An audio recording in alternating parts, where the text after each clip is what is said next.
അസ്സലാമു അലൈക്കും വറഹ്മത്തുള്ളാഹി തആല വബറകാതുഹു.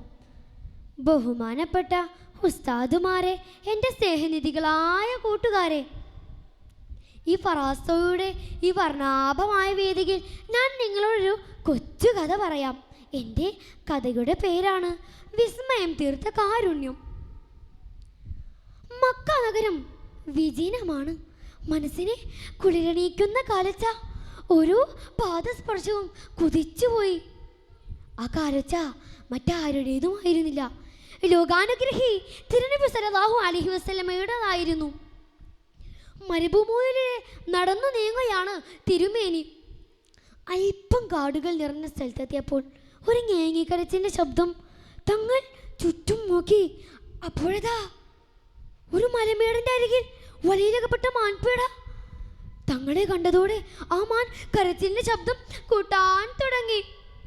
കണ്ണീർ വാർത്തുകൊണ്ട് മാൻ നബിയോട് പറഞ്ഞു, നബിയെ, ഞാൻ പ്രസവിച്ചിട്ട് 3 ദിവസമേ ആയിട്ടുള്ളൂ. മക്കൾക്ക് ഭക്ഷണം തേടി വന്നതായിരുന്നു. അങ്ങനെ രക്ഷപ്പെടുത്തിയാലും.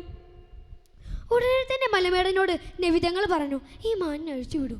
അതതിൻ്റെ കുഞ്ഞുങ്ങൾക്ക് പാലൂട്ടി ഉടൻ തന്നെ തിരിച്ചു വരും. മലമേടൻ പൊട്ടിച്ചിരിച്ചു. ഹാ, ഈ മാൻ പോയി തിരിച്ചു വരുമെന്നോ? എന്ത് വിഡ്ഢിത്തമാണ് താങ്കൾ പറയുന്നത്?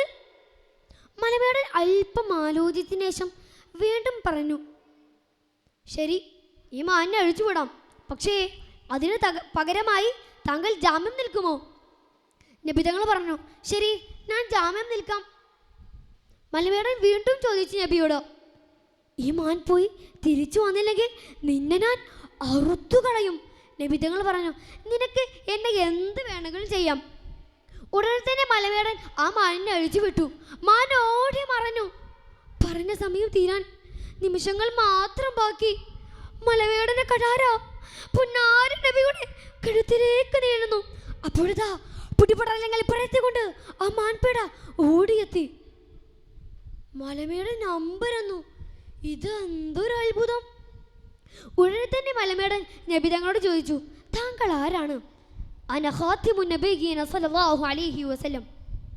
ഉടനെ തന്നെ മലമേടൻ ആ മാനിനെ പൂർണ്ണമായും അഴിച്ചുവിടുകയും സ്വതന്ത്രനാക്കുകയും ചെയ്തു. കൂട്ടുകാരെ, ഈ കഥയിൽ നിന്ന് നിങ്ങൾക്ക് എന്താണ് മനസ്സിലായത്? ഭൂമിയിലുള്ളവരോട് കരുണ കാണിച്ചാൽ ആകാശത്തുള്ളവൻ നിങ്ങളോടും കരുണ കാണിക്കും. അള്ളാഹു ആ കൂട്ടത്തിൽ നമ്മെ എല്ലാവരും ഉൾപ്പെടുത്തട്ടെ എന്ന് ദുആ ചെയ്തുകൊണ്ട് ദുആ വസിയത്തോടെ വാഖിർ ദഅവാന അൽഹംദുലില്ലാഹി റബ്ബിൽ ആലമീൻ. അസ്സലാമു അലൈക്കും.